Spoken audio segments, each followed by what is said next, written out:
Marcos capítulo 2. A cura de um paralítico em Cafarnaum. Dias depois, Jesus entrou de novo em Cafarnaum, e logo se ouviu dizer que ele estava em casa. Muitos se reuniram ali, a ponto de não haver lugar nem mesmo junto à porta. E Jesus anunciava-lhes a palavra. Trouxeram-lhe então um paralítico, carregado por 4 homens.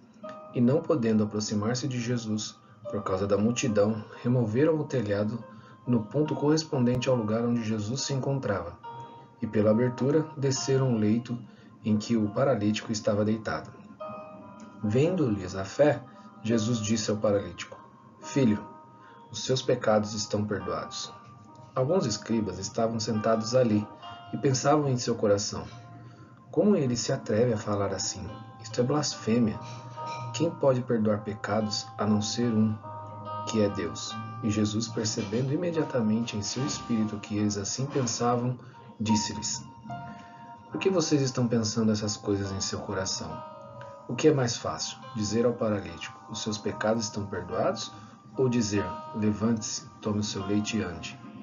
Mas isto é para que vocês saibam que o Filho do Homem tem autoridade sobre a terra para perdoar pecados. E disse ao paralítico: Eu digo a você, levante-se, pegue o seu leito e vá para casa. Ele se levantou e, no mesmo instante, pegando o leito, retirou-se à vista de todos, a ponto de todos se admirarem e darem glória a Deus, dizendo: Jamais vimos coisas assim.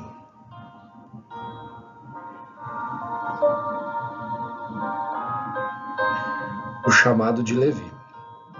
De novo, Jesus foi para junto do mar, e toda a multidão vinha ao encontro dele, e ele os ensinava. Quando ia passando, viu Levi, filho de Alfeu, sentado na coletoria, e lhe disse: Siga-me. Ele se levantou e o seguiu. Achando-se Jesus à mesa, na casa de Levi, estavam junto com ele e com os seus discípulos muitos publicanos e pecadores, porque eles fizeram muitos, e também o seguiam.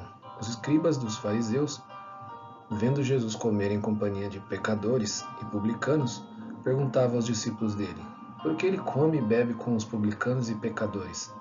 Tendo visto isto, Jesus lhes respondeu: Os sãos não precisam de médico, e sim os doentes. Eu não vim chamar os justos, e sim pecadores.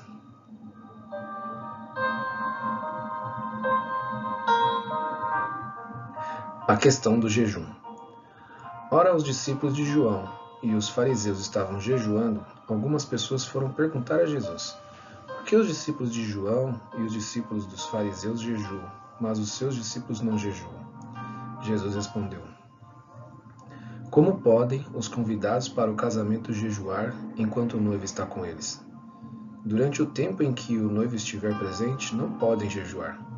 No entanto, virão dias em que o noivo lhes será tirado, e então, naquele dia, eles vão jejuar. Ninguém costura um remendo de pano novo em roupa velha, porque o remendo novo tira um pedaço da roupa velha, e o buraco ficará ainda maior. E ninguém põe vinho novo em odres velhos, porque se fizer isso, o vinho romperá os odres, e se perdem tanto o vinho como os odres. Mas põe-se vinho novo em odres novos.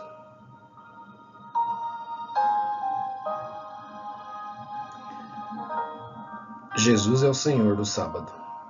Aconteceu que, num sábado, Jesus atravessava as searas, e os seus discípulos, ao passar, começaram a colher espigas.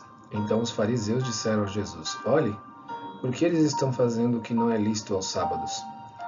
E ele lhes respondeu: Vocês nunca leram o que Davi fez quando se viu em necessidade e teve fome, ele e os seus companheiros? Como entrou na casa de Deus no tempo do sumo sacerdote Abiatar e comeu os pães da proposição, os quais só aos sacerdotes era lícito comer, e ainda deu esses pães aos seus companheiros? E Jesus acrescentou: O sábado foi estabelecido por causa do homem, e não o homem por causa do sábado. Assim, o Filho do Homem é Senhor também do sábado.